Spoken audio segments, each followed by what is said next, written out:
So Black History Month, every February in the US, you have companies and politicians say the right words. But here's the question nobody wants to ask. Should we stop Black History Month? Some people say it's outdated.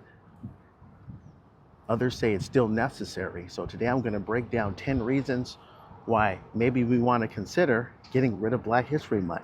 Now hear me out. I'm not trying to get my black card revoked. Okay, but I think we've got some really compelling reasons why maybe Black History Month is a tool used against us. Okay, now let's look at the history. Okay, it started as Negro History Week in 1926 by Carter G. Woodson, okay, and expanded into a month in 1976. Okay, it's originally designed to spotlight Black contributions made. Okay, the idea was made sense back then, but now it's almost 50 years later. Okay, people are asking, has it served its purpose or is it just holding us back? Okay, so let's look at reason number one. Okay, it shouldn't be limited to just 1 month. Okay, so it's in February, and February is the shortest month in the year. So what does that say? Why do we get the shortest month? Okay, and then when you look at it, why should it just be isolated to February? Okay, oftentimes when you're just limiting it to February, you're limiting it. You know, let's say in schools, it's like, okay, it's Black History Month. This is the time we have to talk about it, and that's it. You're kind of limiting its history. You're saying, okay, we got 1 week here. Here's your Martin Luther King. Here's your Rosa Parks, and you know, da da da da da, right? And we're done. That's pretty much how it's treated. Okay, so it shouldn't be something that's just condensed within the shortest month of the year. Now, when you look at reason number two, that brings us to tokenism. Okay, so when we look at tokenism, this is something where, you know, it feels kind of like you're just checking a box. You know, if you look at companies, they're like, okay, yeah, we're not racist. Here's some good PR for us. You know, let's throw some little whatever Black History Month story or Black History Month ad or something like that, and then that makes us look good, right? And the whole thing just comes off as kind of condescending. You know, so when you look at it, and the major thing that I really don't like about Black History Month is the fact that it's almost like you're saying, oh, even a caveman can do it. You know what I mean? It's like, why do you have to, if it's an accomplishment, why do you have to go out of the way to say it's done by a Black person? That's like saying, oh, wow, look, it's Black History Month. Let's celebrate Shamika. Shamika was the first ever assistant manager at Target. You know, it's like, dude, come on. Why does that need to be something that's highlighted? It's almost like you're inadvertently saying that we're inferior, like we shouldn't be able to do something. You know, to me, that's the way it can be interpreted. Why do you have to go out of its way to say that this, you know, like, wow, you can do it and you're Black. You can do it too. That means anybody can do it, right? That's the way. I'm just saying, Black History Month has kind of a condescending vibe to it. Okay, let's go to number three. So yeah, basically we're just talking about 28 days of history. So that's it. So, you know, like I said before, February, that's the shortest month of the year. Is it symbolic or is it insulting? You know, couldn't we at least get the month that has 31 days? You know, why? Why does it have to be the shortest month? You know, and it's almost like saying that, let's just get it out the way.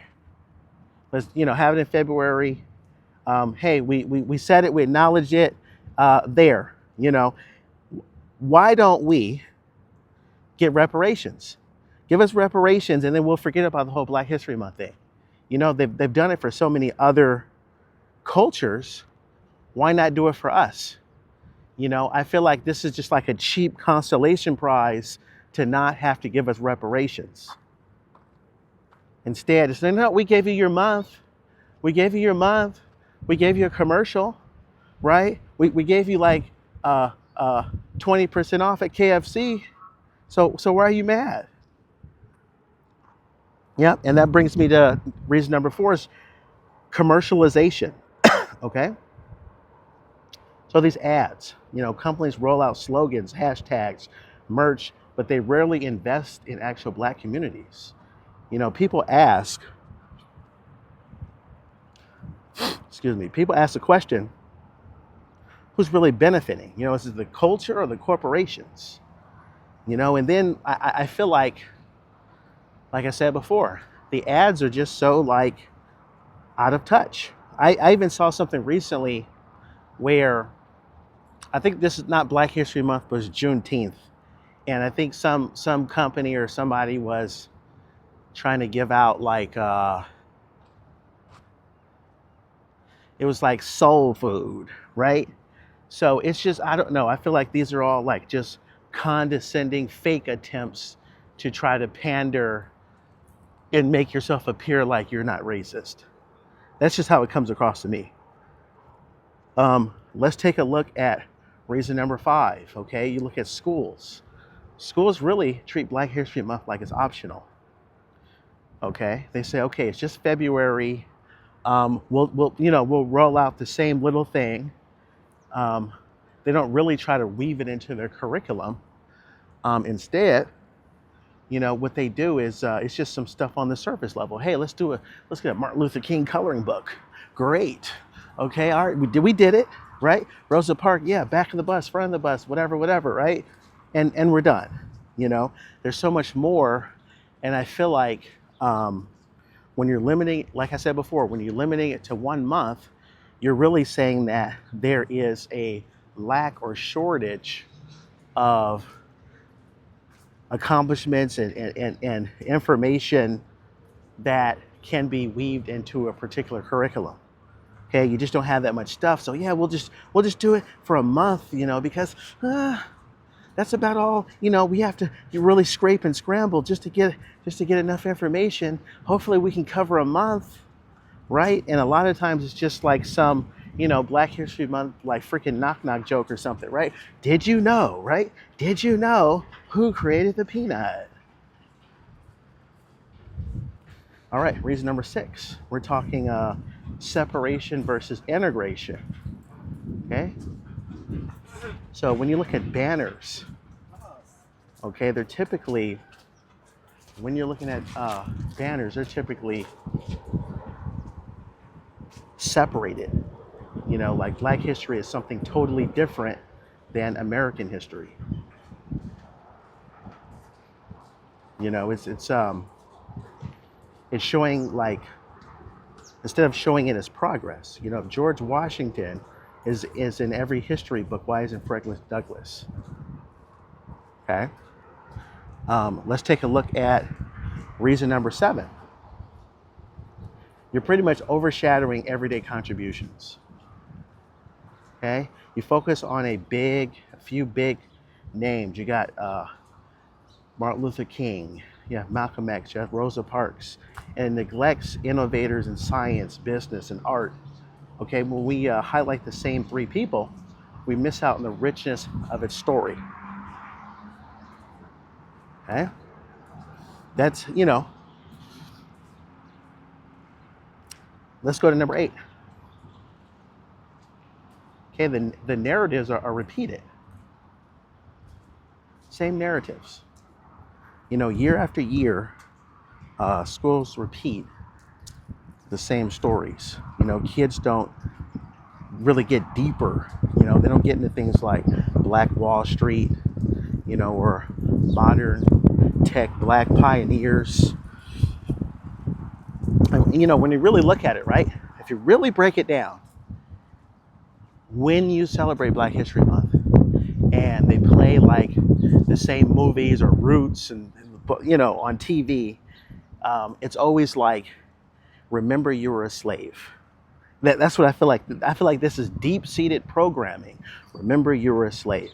Remember, you're a slave. Remember, you're a slave. Remember, you're a slave. Remember, you're a slave, right? It's almost like saying, hey, you are inferior. Let's show you getting beaten. Let's show you getting hosed down by water hosed. Let's see you getting chased by cops and bitten by dogs, right? Let me make sure this microphone is on properly. Excuse me. Yeah. So that's the thing. It's like when you're constantly, I almost feel like this is more of a tool to remind you that you're inferior, but then say you're not. Remind you you're inferior, but say you're not. And I feel like it does more damage than good, right? Think about it, right? Let's say somebody was, whatever. Let's say somebody was playing basketball, okay? And let's say you made a shot. Oh my God, you made a shot. Oh my God. Oh, well, can you do it again? Can you do it again? So it's like the attitude is almost like you're not expected to make a shot. It's almost like, wow, you did it again? You did it again? This pandering, I feel like it doesn't promote like a higher expectation. It promotes like, well, you're expected, to be inferior. And that's really what it is. Really, to tell you a little bit about myself, I actually left, okay? I actually left the States and, I learned something during,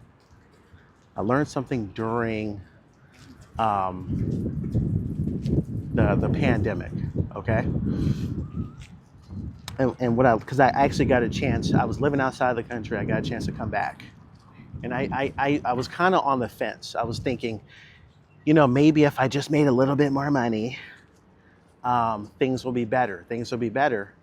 And I kind of was forced in a situation where I had to return to the States. And I noticed, you know what? It's not really a financial thing. It was more of like a mental health thing. And what I mean by that is when you look at just these deep-seated images that they put in the media, it's damaging. And really what I'm noticing about the States is they have kind of a script when it comes to black people, okay? And the script is, it's almost like when you look at Good Times, right? It's like, oh, like, the show, from the 70s. It's like no matter what happens at the end, they're gonna be broke and poor, right? Like, it's like something good happens. Oh, you won the lottery, right? And then it's like, oh man, the cat ate the ticket. Damn, right? So it's like that's the narrative. It's like it doesn't matter how far you get, you almost get there, but oh no, like we're like America's lovable losers. You know what I mean? It's like we know we're better, but the narrative is like the lovable losers.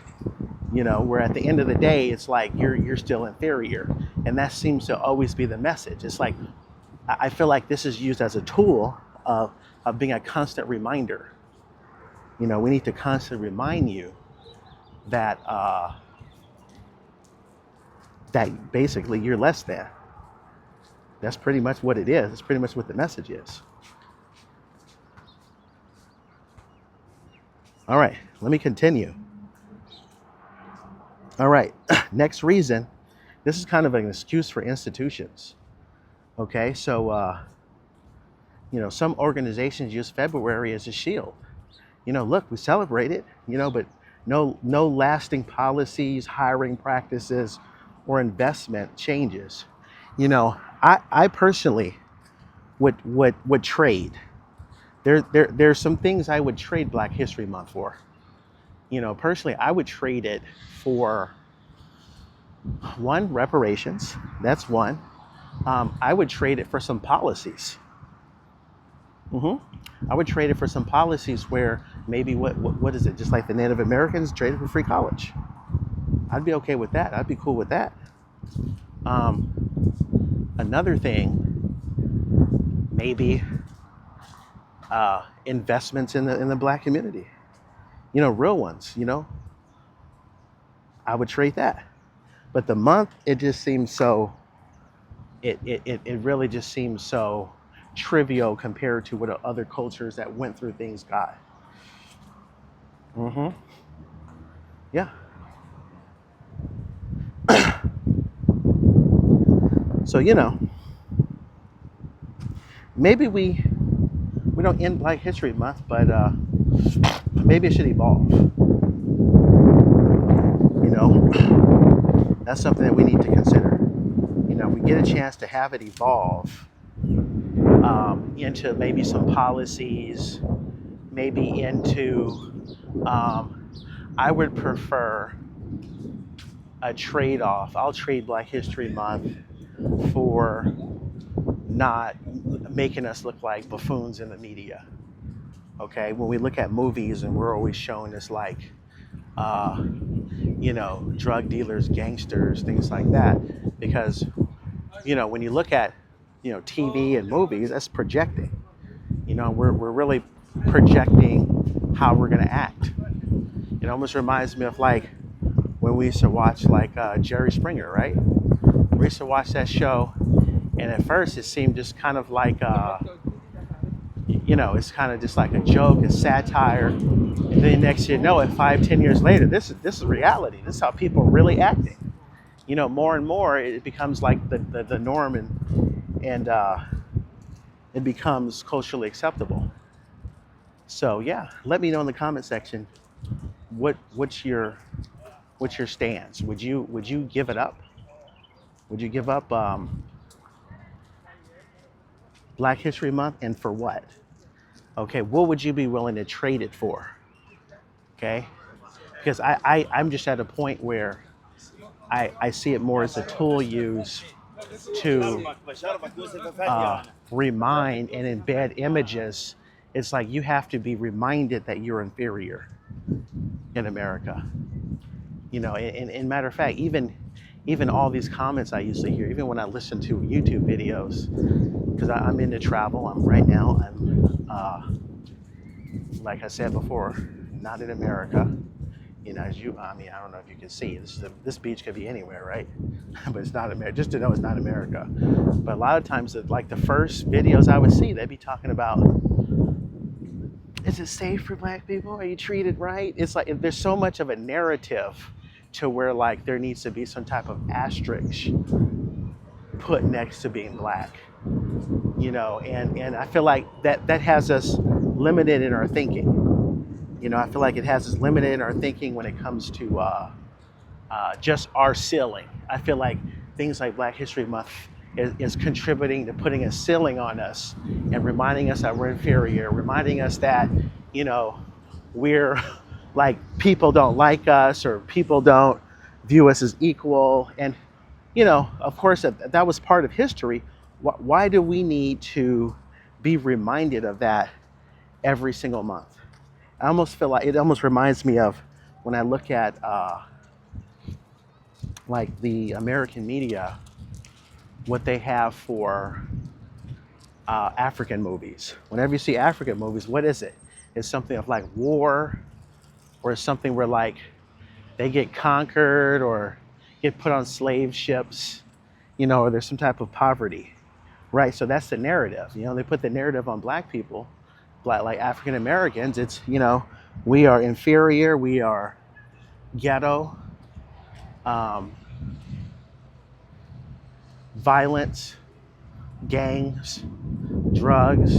That's the message. And I feel like Black History Month is actually a weapon. It's a weapon used against us more than as a tool to help us. Because let me know in the comment section, how has this helped us? How has this helped us? Okay, let's look at Africa. Okay, let's look at Africa. There's no Black History Month in Africa. Okay, so does that mean that they don't learn their history because there's no African History Month?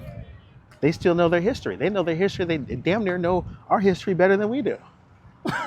They don't have a month. They don't need a month. So what does a month do? To me, the month is a tool to just keep you and remind you that you're inferior. And it's an excuse to show us, it's an excuse to show us images that will remind us of inferiority. That's what that is. So, you know, let me know. Let me know in the comment section what you think. Um, are you pro or against Black History Month? I'm not saying that as a way of saying I don't like our culture. I'm somebody that I travel. I've done several videos in Africa. I've went to an HBCU. I've even taught at an HBCU. Um, I've lived in Africa. I'm originally from America, so I'm married Black. So I think my Black heart is secure. Basically, I think my Black heart is secure. So I don't think that's gonna go nowhere. But let me know in the comment section what you think. Anyway, I'm Expat D.